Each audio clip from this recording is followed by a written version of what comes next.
शहर में state school के पास जो ओवरब्रिज है, जो पटरी पार लोग जाते हैं चिखली से जाना से लेके, वो मुख्य मार्ग है और यहाँ से बालाघाट जबलपुर की भी गाड़ियाँ जाती हैं।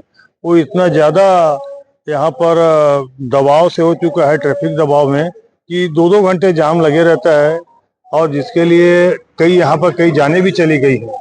और हमने इस बाबत लगातार प्रशासन से मांग की है और सरकार से भी कि यहाँ पर नया ओवरब्रिज बनाया जाए।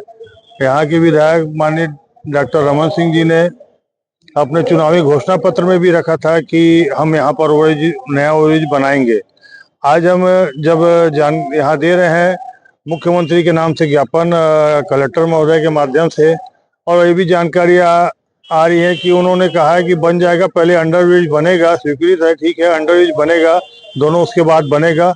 और अंडरब्रिज अभी पानी है, इसलिए तो इतना संवेदनशील मामला जहां लोगों की जाने जा रही हैं। तो अभी बरसात हुई है, 4 महीने पहले तो बरसात नहीं थी, 8 महीने तक के, तब बना लेना था इनको।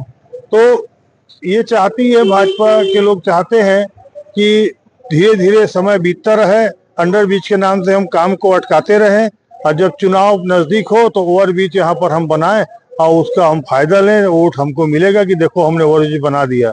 ये शर्म आना चाहिए भाजपा के लोगों को कि और कितनी जान जाने का इंतजार आप कर रहे हैं।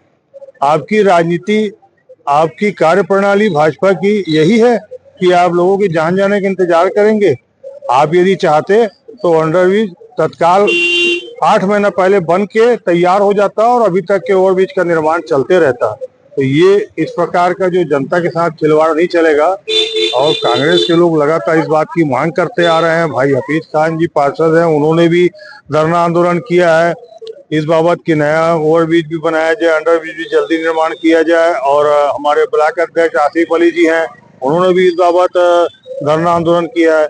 लेकिन भाजपा की जिस प्रकार से अनसुनी करके जनता की बातों को ध्यान नहीं दे रहे हैं, उसके लिए हम संघर्ष कर रहे हैं और निश्चित रूप से जनता के लिए हम संघर्ष करेंगे और नया ओवरब्रिज बनवाएंगे और इन्हीं लोग से बनवाएंगे ताकि जनता को जितनी जल्दी से जल्दी हो सके राहत मिले और किसी की जान से खिलवाड़ ना हो, ना ऐसी कोई पुनरावृत्ति।